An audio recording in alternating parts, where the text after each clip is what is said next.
नमस्कार मित्रों, स्वागत है आपका हमारे चैनल भारत की कथाएं में। अभी तक आपने हमारे चैनल भारत की कथाएं को सब्सक्राइब नहीं किया है तो सबसे पहले सब्सक्राइब कर लें। तो चलिए शुरू करते हैं आज की कथा। हमने और आपने बचपन से अलग अलग युगों के बारे में सुना है और हम इन युग पुराणों की बातों पर विश्वास भी करते हैं, क्योंकि इन सब बातों को आस्था से जोड़कर देखा जाता है। ऐसा माना जाता है और शास्त्रों में वर्णन किया गया है कि समय चक्र के 4 युग होते हैं, जो इस प्रकार हैं। पहला सतयुग, दूसरा त्रेता युग, तीसरा द्वापर युग और चौथा कलयुग, जो कि वर्तमान काल कहलाता है। आज हम आपको बताने जा रहे हैं इंसान के जीवन में हुए उन महत्वपूर्ण परिवर्तनों के बारे में, जिनके पीछे युगों का बदलना ही अहम कारण माना जाता है। सबसे पहले आपको बता दें, युग का अर्थ होता है एक नियमित समय अवधि, जिसमें वर्षों की संख्या निर्धारित होती है। ऐसा माना जाता रहा है कि कलयुग से पहले हुए युगों में मनुष्य की आयु और लंबाई ज्यादा होती थी और हर आने वाले नए युग में पिछले युग से तुलना करने पर इंसान की उम्र और लंबाई लगातार कम होती जा रही है। माना जा रहा है कि कलयुग, जिस युग में हम जी रहे हैं, इस युग के अंतिम चरण तक पहुँचते पहुँचते मनुष्य की उम्र की अवधि मात्र 12 वर्ष रह जाएगी और लंबाई केवल 4 इंच। जानकारों और पुराणों के मुताबिक कहा जा सकता है कि इन चारों युगों की शुरुआत सतयुग से हुई थी, जिसे पहला युग कहा जाता है, और इसी आधार पर कलयुग अंतिम युग है। वैशाख शुक्ल अक्षय तृतीया रविवार को इस युग की उत्पत्ति हुई थी। इसका परिणाम 17,28,000 वर्ष तक रहा। इस युग में भगवान मत्स्य, कूर्म, वराह और नरसिंह, ये 4 अवतार हुए थे। इस काल में स्वर्णमय व्यापार पात्रों की प्रचुरता थी। मनुष्य अत्यंत दीर्घाकृति और अति दीर्घ आयु वाले होते थे। इस युग का प्रधान तीर्थ कुरुक्षेत्र था। इस युग में मनुष्य की आयु 1 लाख वर्ष होती थी। मनुष्य की लंबाई 32 फीट लगभग 21 हाथ। इस युग में पाप की मात्रा 0 अर्थात 0% होती थी। इस युग में पुण्य की मात्रा 20 विश्वा अर्थात 100% होती थी। इस युग के अवतार मत्स्य, कूर्म, वराह, नरसिंह, यह सब अमानवीय अवतार हैं। अवतार होने का कारण शंखासुर का वध एवं वेदों का उद्धार, पृथ्वी का भार हरण, हिरण्याक्ष दैत्य का वध, हिरण्यकश्यप का वध एवं प्रहलाद को सुख देने के लिए इस युग की मुद्रा रत्नमय है। इस युग के पात्र स्वर्ण के हैं।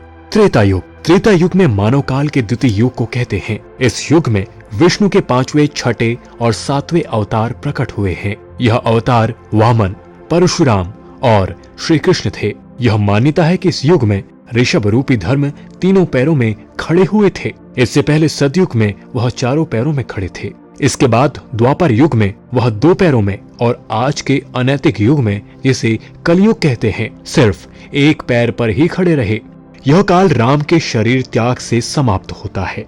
इस युग की पूर्ण आयु अर्थात कालावधि 12,96,000 वर्ष होती है। इस युग में मनुष्य की आयु 10,000 वर्ष होती है। मनुष्य की लंबाई 21 फीट लगभग 14 हाथ। त्रेता युग का तीर्थ नैमिषारण्य है। इस युग में पाप की मात्रा 5 विश्वा अर्थात 25% होती है। इस युग में पुण्य की मात्रा 5 विश्वा अर्थात 75% होती है। इस युग के अवतार वामन, परशुराम और राम। बलि का अवतार होने के कारण बलि का उद्धार कर पाताल भेजा। मंदानंद क्षत्रियों का संहार, रावण का वध एवं देवों के बंध मुक्त करने के लिए इस युग की मुद्रा स्वर्ण है। इस युग के बर्तन चांदी के हैं। द्वापर युग, द्वापर युग मानव काल के तृतीय युग को कहते हैं। इस काल का अंत कृष्ण के शरीर त्याग से समाप्त होता है। इस युग की पूर्ण आयु अर्थात कालावधि 8,64,000 वर्ष होती है।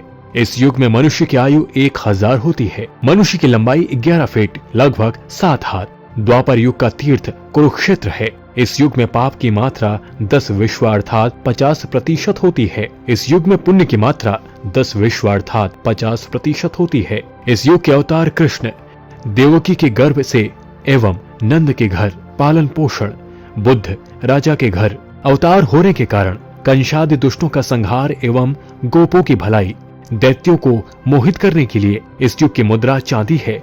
इस युग के पात्र ताम्र के हैं। कलयुग का आरंभ कृष्ण के इस युद्ध के 35 वर्ष पश्चात निधन हुआ। इस युग की पूर्ण आयु अर्थात कालावधि 4,32,000 वर्ष है। इस युग में मनुष्य की आयु 100 वर्ष होती है।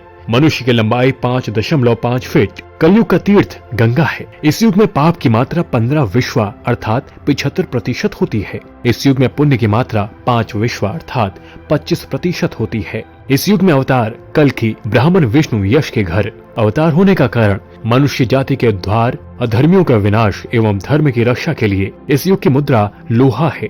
इस युग के पात्र मिट्टी और प्लास्टिक के हैं। जानकारों के अनुसार सतयुग को स्वर्ण युग कहा गया है और उसके बाद मनुष्य पतन की तरह बढ़ता चला आया। ये भी कहा गया कि कलयुग के अंत होने पर इस धरती पर भी जीवन समाप्त हो जाएगा, लेकिन इस तर्क में अभी काफी मतभेद हैं। अभी तक आपने हमारे चैनल भारत की कथाएं को सब्सक्राइब नहीं किया है तो अभी सब्सक्राइब कर ले और चैनल को शेयर करना ना भूले।